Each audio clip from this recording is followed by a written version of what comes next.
الحمدللہ وکفا وسلام علی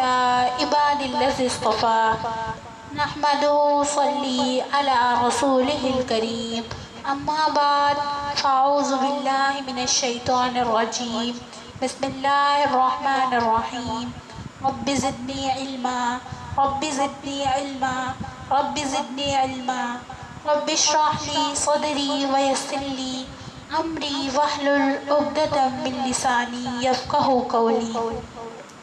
السلام علیکم ورحمۃ اللہ وبرکاتہ۔ اللہ رب العزت کا شکر ہے کہ اللہ رب العزت نے ہمیں دوبارہ قرآن مجید پڑھنے کا موقع دیا اور اس کو سمجھنے کا موقع دیا۔ اللہ تعالیٰ اس پہ ہمیں عمل کرنے کی بھی توفیق عطا فرمائے۔ ہم جو پڑھیں پڑھائیں سمجھیں سنیں سنائیں اس پر عمل کرنے کی توفیق عطا فرمائے۔ تو قرآن مجید اللہ تعالیٰ نے انسان پر نازل کیا۔ قرآن کو اللہ تعالیٰ نے دنیا کے اندر نازل کیا تو اس کو نازل کرنے کا کوئی مقصد ہے، اور قرآن مجید پورا خود نہیں نازل ہو گیا، یہ وحی کے ذریعے نازل ہوا۔ تو وحی کیا ہے؟ وحی اور اس کی حقیقت کیا ہے؟ وحی کیوں نازل کی گئی اور وحی کیوں نازل کی جاتی تھی؟ قرآن کریم چونکہ رسول اللہ صلی اللہ علیہ وآلہ وسلم پر وحی کے ذریعے نازل کیا گیا ہے، اس لیے سب سے پہلے وحی کے بارے میں چند ضروری باتیں انسان کو پتہ ہونے چاہیے، یہ کہ کیوں اللہ تعالیٰ نے قرآن کو وحی کے ذریعے نازل کیا اور وحی کیا ہے، وحی کی ضرورت کیوں محسوس ہوئی کہ اللہ تعالیٰ نے قرآن کو وحی کے ذریعے اتارا۔ ہر مسلمان اور ہر انسان جانتا ہے، آج کل کے دور میں مسلمانوں کے علاوہ اور انسانوں کو بھی نالج ہے، لیکن واللہ عالم کہ وہ اللہ تعالیٰ پر ایمان کیوں نہیں لاتے، اپنی ہر حرامی کی وجہ سے وہ اللہ پہ ایمان نہیں لاتے، لیکن پتہ ہر انسان کو ہوتا ہے کیونکہ آج کل ترقی کا دور ہے، اور اس میں جو نہیں بھی جانتے وہ بھی جانتے ہیں ہر بات کو اور پتہ ہے، لیکن ایمان نہیں لاتے۔ لیکن ہر مسلمان جانتا ہے کہ اللہ رب العزت نے انسان کو اس دنیا میں آزمائش کے لیے بھیجا ہے، اور اس کے ذمے کچھ فرائض ہیں جو اس نے ادا کرنے ہیں۔ پوری کائنات کو اس کی خدمت میں لگا دیا اللہ رب العزت نے۔ ہر چیز سے انسان کام لیتا ہے، درختوں کے ذریعے وہ کام لیتا ہے، جانوروں کے ذریعے کام لیتا ہے، ہر چیز کو اللہ تعالیٰ نے انسان کے لیے فائدے کی بنا دیا۔ لہٰذا دنیا میں آنے کے بعد انسان کے لیے دو کام ناگزیر ہیں، ایک یہ کہ وہ اس کائنات سے اور اس میں پیدا کی ہوئی ہر اشیاء سے ٹھیک ٹھیک کام لے، یعنی کہ جو چیز اس کے لیے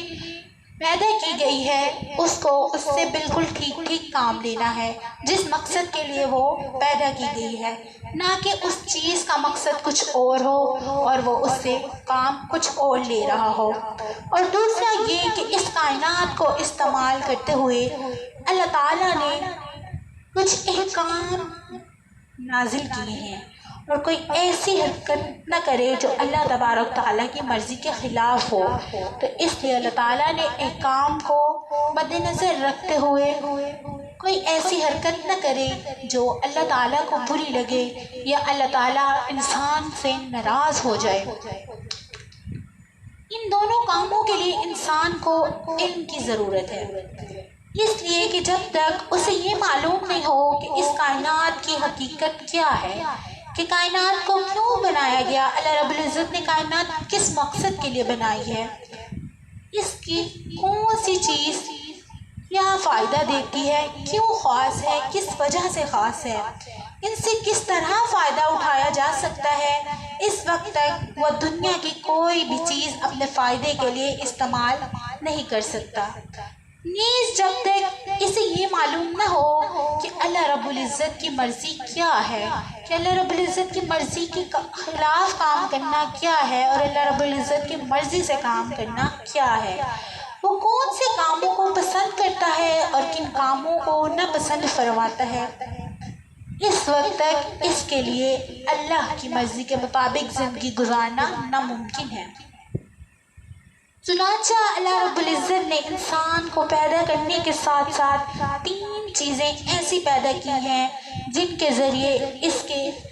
مذکورہ باتوں کا علم حاصل ہو جاتا ہے کہ کیا کرنا ہے، اس نے کیسے زندگی گزارنی ہے اور کیسے اللہ رب العزت کا حکم ہے اس کو زندگی گزارنے کا۔ ایک انسان کے حواس یعنی آنکھ، کان، منہ اور ہاتھ پاؤں، دوسرے عقل اور تیسرا وحی ہے۔ چنانچہ انسان کو بہت سی باتیں اپنے حواس کے ذریعے سے معلوم ہو جاتی ہیں اور بہت سی عقل کے ذریعے، اور جو باتیں ان دونوں کے ذریعے معلوم نہیں ہو سکتی ان کا علم اسے وحی کے ذریعے عطا کیا جاتا ہے۔ ان تینوں ذریعوں میں ترتیب کچھ ایسی ہے کہ ہر ایک کی خاص حدود ہے اور مخصوص دائرہ عمل ہے جس کے آگے وہ کام نہیں دیتا۔ چنانچہ جو چیز انسان کو اپنے حواس سے معلوم ہو جاتی ہے ان کا علم وہ نری عقل سے نہیں کر سکتا۔ مثال، ایک دیوار کو آنکھ سے دیکھ کر آپ کو یہ تو علم ہو جاتا ہے کہ اس کا رنگ سفید ہے، لیکن اگر آپ اپنی آنکھوں کو بند کر کر صرف عقل کی وجہ سے اس دیوار کا رنگ معلوم کرنا چاہیں، آپ کے سامنے کوئی دیوار ہے تو آپ کی آنکھیں کوئی بند کر دے اور کہے کہ یہ دیوار کیسی ہے، آپ نے وہ کبھی دیکھی بھی نہ ہو، تو اس کا رنگ کیسا ہے، تو آپ کو معلوم نہیں ہوگا وہ کس طرح کے ڈیزائن میں بنی ہے یا اس کا رنگ کیسا ہے جب تک آپ آنکھوں سے اس کو دیکھ نہ لیں گے۔ تو یہ ناممکن ہے کہ اس طرح جن چیزوں کا علم عقل کے ذریعے حاصل ہوتا ہے وہ صرف حواس سے معلوم ہو جائے، یہ نہیں ہو سکتا۔ مثال، آپ صرف آنکھوں سے دیکھ کر، ہاتھوں سے چھو کر یہ پتہ نہیں لگا سکتے کہ اس دیوار کو کس انسان نے بنایا ہے، بلکہ اس کے نتیجے تک پہنچنے کے لیے آپ کو عقل کی ضرورت ہوگی۔ آپ عقل استعمال کریں گے، پوچھیں گے کس نے بنایا، کیسے بنایا، کیوں بنایا، پھر ہی آپ کو معلوم ہوگا۔ ایسے تو کسی انسان کو معلوم نہیں ہو سکتا کہ یہ چیز کس نے بنائی ہے، اس کی آنکھیں بند ہو، اگر اس کو کہہ دیں اس چیز کا رنگ کیسا ہے، اس نے دیکھا بھی نہ ہو، تو اسے کیسے معلوم ہو سکتا ہے کہ اس کا رنگ کیسا ہے یا وہ کس نے بنائی ہے، جب اسے یہ سب کچھ پتہ ہی نہ ہوگا۔ جب تک اسے پتہ ہوگا تو وہ بتا سکتا ہے، اور جب نہیں پتہ ہوگا تو وہ نہیں آگے کسی کو بتا سکتا، اور نہ اسے خود اس بات کی سمجھ ہوگی۔ یہاں پہ یہ بات ہوتی ہے کہ کس خمسہ کام دیتے ہیں وہاں تک عقل کوئی نہیں رہنمائی نہیں کر سکتی، اور جہاں حواس خمسہ جواب دے جاتے ہیں وہاں سے عقل کام کرنا شروع کرتی ہے، لیکن اس عقل کی رہنمائی بغیر محدود نہیں ہے، یہ بھی ایک حد پر جا کر رک جاتی ہے اور ختم ہو جاتی ہے۔ اور بہت سی باتیں ایسی ہیں جن کا علم نہ حواس کے ذریعے حاصل ہو سکتا ہے اور نہ ہی انسان کو عقل کے ذریعے حاصل ہو سکتا ہے۔ مثال، ایسی دیوار کے بارے میں یہ معلوم کرنا کہ اسے کس طرح استعمال کرنا ہے، یا کوئی بھی ایسی چیز ہے وہ آپ کے سامنے نیو پروڈکٹ ہے، کوئی بھی کسی کمپنی نے بنا دی اور وہ آپ کے ہاتھ میں تھما دی اور انہوں نے بتایا نہیں ہے کس چیز کے لیے استعمال ہونی ہے، تو آپ کو نہیں نہ پتا کہ یہ کس چیز کے لیے استعمال ہونی ہے، یا اس کو کس چیز سے استعمال کرنا ہے، یا کہ کیا ہمیں فائدہ دے گی، یا ہم نے اپنی باڈی پہ یوز کرنی ہے یا اپنی پریکٹیکل لائف میں اس کو یوز کرنا ہے، کس چیز کے لیے یوز کرنا ہے ہمیں تو پتہ نہیں چلے گا۔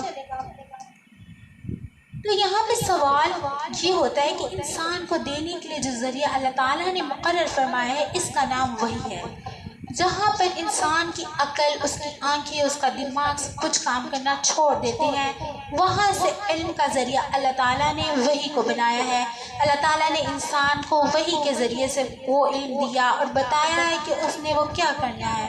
اور اس کا طریقہ یہ ہوتا ہے کہ اللہ تعالیٰ اپنے بندوں میں سے کسی کو منتخب فرما لیتا ہے، جیسے اپنا پیغمبر، نبی اور رسول بنا دیتا ہے اور اس پر اپنا کلام نازل فرماتا ہے۔ اسی کلام کو وحی کہا جاتا ہے جو اللہ تعالیٰ فرشتوں کے ذریعے اپنے پیغمبروں کے پاس بھیجا کرتے تھے۔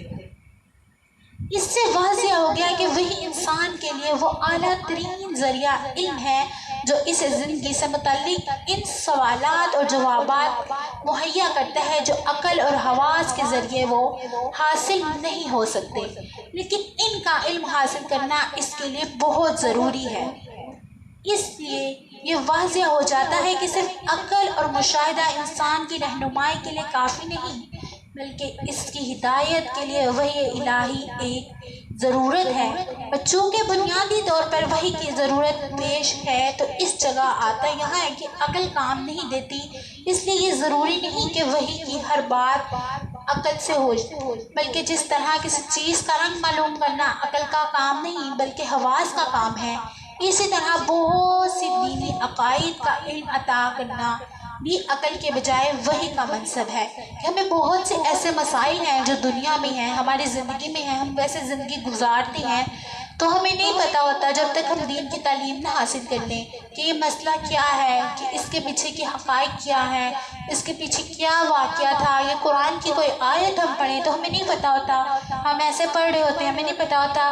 جب تک ہمیں اس بات کا علم نہ ہو، وہ ہم سیکھ نہ لیں، ہم پڑھ نہ لیں تو ہمیں کیسے پتہ چل سکتا ہے کہ وہ چیز کیوں نازل ہوئی، کہ اللہ تعالیٰ نے وہ بات کیوں فرمائی، کون سا واقعہ کیوں ہوا تھا اور اللہ تعالیٰ نے کیوں سزا دی کسی کو، تو وہ ہمیں اس طرح ہی معلوم ہوا نا کہ ہم نے دین کی تعلیم حاصل کی۔ اگر ہم وہ حاصل نہ کرتے، ہم پڑھتے نہ، ہم سمجھے نہ، تو ہمیں کیا پتہ ہوگا؟ جب تک ہم کسی چیز کو جانتے نہیں ہمیں نہیں پتہ ہوتا۔ ہم ایسے اسکول، کالج، یونیورسٹیز میں پڑھتے ہیں تو ہم کسی اپنے سے بڑی کلاس جو ہم سے اسٹینڈرڈ بڑا ہو، ہم ان کی بک کو ہمارے ہاتھ میں تھما دی جائے اور بس ہم اس کا اوپر سے ٹاپک پڑھ لیں، ہمیں کیا پتہ اس ٹاپک کے اندر کیا ہے؟ جب تک ہم اسے ریڈ نہیں کریں گے، ہم اسے سمجھیں گے نہیں تو ہمیں پتہ نہیں چلے گا کہ اس کے اندر کیا ہے، ہمیں کیا مقصد بتایا گیا ہے، ہمیں کیسے وہ سب کرنا ہے۔ جب ہم اس کو سمجھیں گے، ہمیں کوئی سمجھائے گا، ہمیں بتائے گا، تو پھر ہی ہمیں پتہ چلے گا کہ اس کے اندر کیا کہا گیا ہے، یا وہ کیا چیز ہے اور کس چیز کا بتایا جا رہا ہے۔ بنا ہم اپنی عقل سے بس نام پڑھ کے ہم نہیں پتہ لگا سکتے کہ اس کے اندر کیا کہا گیا ہے۔ جو شخص معاذ اللہ کے وجود ہی کا قائل نہ ہو، یعنی کہ اللہ تعالیٰ کو مانتا ہی نہ ہو، تو وہ وحی کے مسلسل باتوں کا بالکل اس پہ کوئی اثر نہیں، اس کو وحی کے ذریعے کیا ہے، اس سے وحی کو کیا لینا دینا۔ لیکن جو شخص اللہ رب العزت کو، وجود کو اور اللہ رب العزت کو مانتا ہو اور اس کی قدرت کاملہ پر ایمان رکھتا ہو، اس کے لیے وحی کی عقلی ضرورت ہے۔ اس کے امکان اور حقیقی وجوہات کو سمجھنا کچھ مشکل نہیں۔ اگر آپ اس بات پر ایمان رکھتے ہیں کہ یہ کائنات اس قادر مطلق نے پیدا کی ہے، وہی اس کو پالنے والا ہے، اس دنیا میں ہر انسان کو اور آخرت میں وہ اٹھانے والا ہے، اور اس کا مستحکم نظام اپنی حکمت اور بالغہ سے چلا رہا ہے، اسی نے انسان کو کسی خاص مقصد کے تحت یہاں بھیجا ہے، تو پھر یہ کیسے ممکن ہے کہ اس نے انسان کو پیدا کرنے کے بعد اسے بالکل اندھیرے میں چھوڑ دیا ہو، کہ اسے بتایا ہی نہ ہو کہ اس نے دنیا میں زندگی کیسے گزارنی ہے، اور اسے یہ تک نہ بتایا ہو کہ کیوں اس دنیا میں آیا، یہاں اس کے ذمہ کیا فرائض ہیں، اس کی منزل مقصود کیا ہے، وہ کس طرح اپنے مقصد زندگی کو حاصل کر سکتا ہے۔ کیا کوئی شخص جس کے ہوش حواس سلامت ہو ایسا کر سکتا ہے کہ اپنے کسی نوکر کو کسی کام کے لیے بھیجے، یا کسی کو بھی، کسی انسان کو ہو کوئی کام کے لیے بھیجے، سفر میں بھیج دے، وہ اس کو کہ جاؤ تم نے فلاں جگہ پہ جانا ہے، یہ جاؤ تم نے فلاں شہر سے فلاں جگہ، تم نے لاہور سے اسلام آباد کا سفر کرنا ہے، اور اسے بتائیں نا کہ اس کا مقصد کیا ہے، اسے بھیجنے کا مقصد کیا ہے، اس نے کیا کرنا ہے، وہاں پہ جا کے کیا کرنا ہے، بس کہہ دیا تم چلے جاؤ، اور نہ بعد میں کسی پیغام کے ذریعے اسے یہ واضح کرے کہ اس کا کام کیا ہے، وہاں جانے کا مقصد کیا ہے، نہ اسے کوئی ٹیکسٹ کرے، نہ کال کر کے بتائے، بس اسے کہہ دے تم نے جانا ہے وہاں سے وہاں تک، اور اس نے اس کو کچھ بتایا نہیں، تو اسے کیسے پتہ چلے گا کہ کیا مقصد ہے، اور سفر کے دوران اس کی ڈیوٹی کیا ہوگی۔ جب ایک معمولی عقل کا انسان بھی ایسی حرکت نہیں کر سکتا تو آخر اس کائنات کا مالک رب العزت کیسے کر سکتا ہے کہ وہ انسان کو دنیا میں بھیجے اور یہ بھی نہ بتائے کہ وہ دنیا میں آنے کا مقصد کیا ہے، کیوں بھیجا گیا اس کو دنیا میں۔ جو اس کائنات کا پورا نظام چلاتا ہے، سورج کو وقت پہ نکالتا ہے، سورج کو وقت پہ غروب کرتا ہے، چاند آتا ہے، رات آتی ہے، بارش ہوتی ہے، اناج اگتا ہے، ہر کام اپنے وقت مقررہ کے ساتھ ہوتا ہے، موسم بدلتا ہے، ہر چیز ہوتی ہے، تو وہ کیسے انسان کو نہیں بتا سکتا کہ اس کا اس دنیا میں آنے کا مقصد کیا ہے۔ تو اللہ رب العزت نے انسان کو باقاعدہ نظام وحی اور رسالت کے ذریعے انسان کو بتایا کہ اس کا دنیا میں آنے کا مقصد کیا ہے۔ اللہ رب العزت نے اپنے پیغمبروں پر کتابیں نازل کی اور ان کے ذریعے انسان کو سمجھایا کہ اس کا دنیا میں آنے کا مقصد کیا ہے۔ اللہ نے اپنے آخری رسول صلی اللہ علیہ وآلہ وسلم پر اپنی کتاب وحی کے ذریعے اتاری اور انسان کو بتایا، مسلمانوں کو بتایا کہ انہوں نے زندگی کو کیسے گزارنا ہے، ان کا دنیا میں آنے کا مقصد کیا ہے اور انہوں نے اس دنیا میں رہنا کیسے ہے، اور ان کو ہدایت کے لیے اپنی کتاب دی کہ جس سے وہ ہدایت حاصل کرے، اور ان کو طریقہ بتایا رسول اللہ صلی اللہ علیہ وآلہ وسلم پر وحی اتار کر کہ انسان نے اپنی زندگی، مسلمان نے اپنی زندگی دنیا میں کیسے گزارنی ہے۔ اس سے صاف واضح ہو جاتا ہے کہ وحی محض ایک دینی عقائد ہی نہیں بلکہ ایک عقلی ضرورت ہے، جس سے انکار در حقیقت اللہ تعالیٰ کی حکمت بالغہ سے انکار ہے، کیونکہ بہت سی ایسی باتیں ہیں جو انسان کو نہیں معلوم ہوتی کہ اس نے دنیا میں کیسے رہنا ہے یا کیا ہے، وہ اس کی عقل سے بہت دور ہوتی ہیں۔ جنہیں دینی تعلیم یا قرآن کی تعلیم کا علم نہیں ہوتا، ان کو ان باتوں کا نہیں پتہ ہوتا کہ ہم نے دنیا میں اگر ہم مسلمان ہیں تو ہمیں زندگی کیسے گزارنی ہے۔ اس لیے ہر انسان کو، ہر مسلمان کو چاہیے کہ وہ قرآن کی تعلیم حاصل کرے، اسے سمجھنے کی کوشش کرے کہ اللہ رب العزت نے کیا احکام دیے ہیں اور اس نے اس دنیا میں کیسے زندگی گزارنی ہے۔ رسول اللہ صلی اللہ علیہ وآلہ وسلم پر وحی کا طریقہ کیا تھا؟ رسول اللہ صلی اللہ علیہ وآلہ وسلم پر وحی کا طریقہ کچھ اس طرح تھا۔ وحی اور رسالت کا مقصد سلسلہ نبی صلی اللہ علیہ وآلہ وسلم پر وحی اس طرح نازل ہوتی کہ رسول اللہ صلی اللہ علیہ وآلہ وسلم، وحی اور رسالت کا یہ مقصد تھا رسول اللہ صلی اللہ علیہ وآلہ وسلم پر نازل ہونے کا کہ آپ صلی اللہ علیہ وآلہ وسلم اللہ تعالیٰ کے آخری نبی تھے، اور وحی کا سلسلہ اور رسالت کا سلسلہ نبی صلی اللہ علیہ وآلہ وسلم پر ختم ہو گیا۔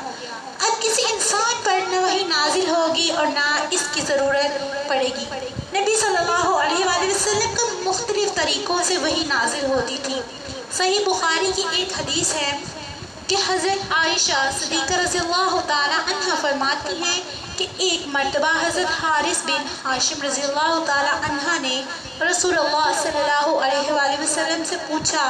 کہ آپ پر وحی کس طرح آتی ہے؟ تو رسول اللہ صلی اللہ علیہ وآلہ وسلم نے فرمایا کہ کبھی تو مجھے گھنٹی کی سی آواز سنائی دیتی ہے، اور وحی کی یہ صورت میرے لیے سب سے زیادہ سخت ہوتی ہے۔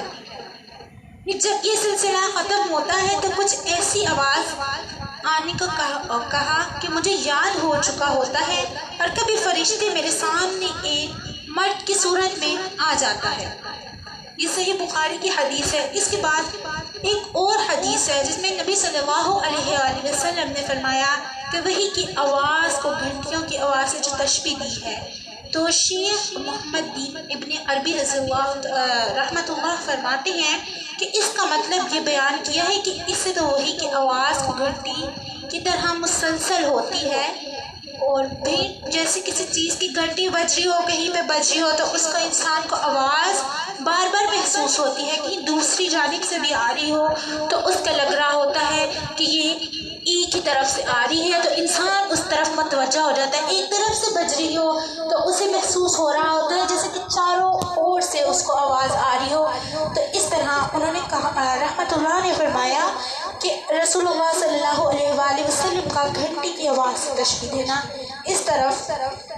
جاتا ہے۔ آواز کی صرف تعین کرنا مشکل ہوتا ہے کیونکہ اس کی آواز ہر طرف سے آتی ہوئی محسوس ہوتی ہے، اور کلام الہی کی بہت سی یہی خصوصیات ہے کہ اس کی ایک سمت نہیں ہوتی بلکہ ہر جہاں سے آواز سنائی دیتی ہے۔ اس کیفیت کا صحیح کا تو بغیر مشاہدے کے ممکن نہیں ہے، لیکن اس کے بعد کو عام ذہنوں سے قریب کرنے کے لیے نبی صلی اللہ علیہ وآلہ وسلم نے اسے گھنٹیوں کی آواز سے تشبیہ دی ہے۔ جب اس طریقے سے آپ صلی اللہ علیہ وآلہ وسلم پر وحی ہوتی تو آپ پر بہت زیادہ بوجھ پڑتا۔ امی عائشہ رضی اللہ تعالی عنہ فرماتی ہیں اس حدیث کے آخر میں کہ میں نے سخت جاڑوں کے دن میں نبی صلی اللہ علیہ وآلہ وسلم پر وحی نازل ہوتی دیکھی، تو اس وقت رسول اللہ صلی اللہ علیہ وآلہ وسلم کی پیشانی مبارک سے پسینہ نیچے گرتا موتیوں کی طرح دکھائی دیتا۔ اور ایک اور روایت میں ہے کہ امی عائشہ رضی اللہ تعالیٰ عنہ فرماتی ہیں کہ جب آپ صلی اللہ علیہ وآلہ وسلم پر وحی نازل ہوتی تو آپ کا سانس رکنے لگتا اور چہرے انوار پر خشکی کی طرح خشک ہو جاتا اور زرد پڑ جاتا، جیسے کہ کھجور کے خشک تنے زرد پڑے ہوتے ہیں، اور سامنے کے دانت سردی سے کپکپانے لگتے، اور آپ کو اتنا پسینہ آتا کہ اس کے قطرے موتیوں کی طرح ڈھلکتے ہوئے نظر آتے، یعنی کہ آپ صلی اللہ علیہ وآلہ وسلم کی پیشانی سے نیچے گرتے ہوئے ایسے نظر آتے جیسے کوئی موتی گر رہے ہوں۔ وحی کی اس کیفیت میں بعض اوقات اتنی شدت پیدا ہو جاتی کہ نبی صلی اللہ علیہ وآلہ وسلم جس جانور پر ہوتے اس وقت سوار ہوتے تو نبی صلی اللہ علیہ وآلہ وسلم کے بوجھ سے دب کر وہ جانور بیٹھ جاتا۔ اور ایک مرتبہ نبی صلی اللہ علیہ وآلہ وسلم نے اپنا سر اقدس حضرت زید بن ثابت رضی اللہ تعالی عنہ کے رکھا ہوا تھا، تو اس وقت وحی نازل ہوئی۔ اس حالت میں وحی نازل ہونا شروع ہو گئی تو اس لیے حضرت زید کی ران پر اتنا بوجھ پڑا کہ وہ کہتے کہ ٹوٹنے لگی، مجھے ایسے لگا۔ بعض اوقات اسی وحی کی ہلکی ہلکی آواز دوسروں کو بھی محسوس ہوتی۔ حضرت عمر رضی اللہ تعالی عنہ فرماتے ہیں کہ جب آپ صلی اللہ علیہ وآلہ وسلم پر وحی نازل ہوتی تو آپ کے چہرے انوار کے قریب شہد کی مکھیوں کی بن بناہٹ جیسی آواز سنائی دیتی۔ یہ حدیث مسند احمد کی کتاب سیرت النبی سے ہے۔ وحی کی دوسری صورت یہ تھی کہ فرشتے کسی انسانی شکل میں رسول اللہ صلی اللہ علیہ وآلہ وسلم کے پاس آتے اور اللہ تعالیٰ کا پیغام دے جاتے۔ ایسے موقع پر عموماً حضرت جبرائیل علیہ السلام مشہور صحابی حضرت وحی رضی اللہ کی صورت میں تشریف لایا کرتے تھے، البتہ بعض اوقات کسی دوسری صورت میں بھی تشریف لاتے تھے۔ جب حضرت جبرائیل علیہ السلام انسانی شکل میں وحی لے کر آتے تو نزول وحی کی یہ صورت آپ صلی اللہ علیہ وآلہ وسلم کے لیے سب سے آسان ہوتی تھی۔ وحی کی تیسری صورت یہ تھی کہ حضرت جبرائیل علیہ السلام کسی انسانی شکل اختیار کیے بغیر اپنی اصل صورت میں دکھائی دیتے، لیکن ایسا آپ صلی اللہ علیہ وسلم کی تمام عمر میں صرف 3 مرتبہ ہوا۔ ایک مرتبہ اس وقت جب آپ صلی اللہ علیہ وآلہ وسلم خود حضرت جبرائیل علیہ السلام کو ان کی اصل شکل میں آنے کی خواہش ظاہر کی تو حضرت جبرائیل علیہ السلام نبی صلی اللہ علیہ وآلہ وسلم کے پاس اپنی اصلی شکل میں آئے۔ دوسری مرتبہ جب رسول اللہ صلی اللہ علیہ وآلہ وسلم معراج پر گئے تو اس وقت جبرائیل علیہ السلام آپ صلی اللہ علیہ وآلہ وسلم کے سامنے اپنی اصل شکل میں آئے۔ اور تیسری بار نبوت کے بالکل ابتدائی زمانے میں مکہ کے مقام عجائب پر پہلی 2 واقعہ تو صحیح ہے، لیکن یہ جو واقعہ ہے اس کے اندر تھوڑی شکایت پائی جاتی ہے اور کہا جاتا ہے کہ آخری واقعہ جو ہے یہ کمزور ہے، کسی وجہ سے اس کو میں اختلاف پایا جاتا ہے، تو اس لیے لیکن 3 واقعات تھے اور اس کو اختلاف کی وجہ سے ایسے کہا جاتا ہے کہ شاید میں بھی ہوا بھی ایسا، اور کچھ مفسرین کا کہنا نہیں ہوا اور کچھ کا کہتے ہیں کہ واقعی میں ایسا ہو۔ واللہ عالم، اللہ رب العزت زیادہ اچھے سے جانتے ہیں اس بات کو۔ چوتھی صورت براہ راست اور بنا واسطہ اللہ تبارک تعالیٰ سے ہم کلامی کی ہے۔ یہ شرف آپ صلی اللہ علیہ وآلہ وسلم کو بیداری کی حالت میں صرف ایک بار یعنی معراج کے وقت حاصل ہوا، البتہ ایک مرتبہ نبی صلی اللہ علیہ وآلہ وسلم اللہ تعالیٰ سے ہم کلام ہوئے تھے خواب کے۔ وحی کی 5ویں صورت یہ تھی کہ جبرائیل علیہ السلام کسی بھی صورت میں سامنے آئے بغیر آپ صلی اللہ علیہ وسلم کے قلب مبارک میں کوئی باتیں القاء فرما دیتے، اس اصلاح میں نفس ہو جاتا اور رسول اللہ صلی اللہ علیہ وآلہ وسلم کو کوئی بات پتہ چل جاتی اور ان کے دل میں آ جاتی اور ان کے مائنڈ کے اندر رہ جاتی اور وہ وحی قلب وحی کہلاتے۔ آپ صلی اللہ علیہ وآلہ وسلم وہ آگے قرآن ہوتا تو اور یا اللہ تعالیٰ کا کوئی حکم ہوتا تو وہ مسلمانوں کو پہنچا دیتے۔ تو اللہ تعالیٰ نے انسان کو جو وحی کے ذریعے قرآن دیا، اللہ رب العزت میں اس نے انسان کو سمجھا دیا